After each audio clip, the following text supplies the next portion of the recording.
சக்திகள் கிட்ட இருந்து காப்பாத்தி சமூக நீதி பாதையில கொண்டு போன ஒரு கேடயத்தை பத்தின கதை தான் இது.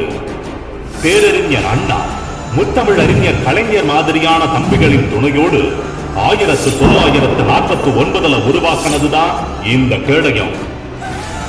உருவாக்கின நாள்ல இருந்து இப்ப வரைக்கும் செய்யாத போர் இல்ல, சந்திக்காத போராட்டம் இல்ல, பார்க்காத சவால்கள் இல்ல. இப்படி அத்தனையும் தாங்கி மொத்தமா உங்க முன்னாடி நிற்கும் போதே தெரிஞ்சிருக்கும், இது கத்தியும் கடப்பாரையும் தடுக்கிற சாதாரண கேடயம் இல்ல, பாசிசத்தையும் மதவாதத்தையும் வேறறுக்கக்கூடிய வலிமையான கேடயம்.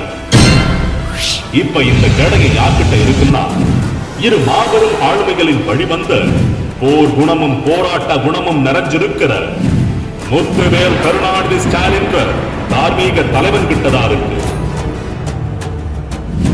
இந்த கேடயம் அவர் கையில இருக்கிறதால தமிழ்நாட்டுக்கு எந்த அளவு பாதுகாப்புன்னா, நம்ம மாநில உரிமையை பறிக்க நினைக்கிற டீலிமிட்டேஷன், நாம சரியா வரி கட்டியும் தரம் இருக்கிற நிதி, மாணவர்களோட கல்வி கனவை சிதைக்கிற புதுமை, மக்களோட வாக்குரிமையை பறிக்கிற எஸ்சி, இதெல்லாம் போதாதுன்னு மதத்தை வச்சு கலவரம்.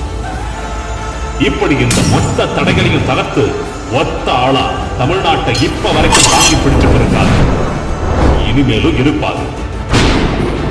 அப்புறம் சொல்ல மறந்துட்டேன், அந்த கேடயத்தோட பேரு திராவிட முன்னேற்ற கழகம்.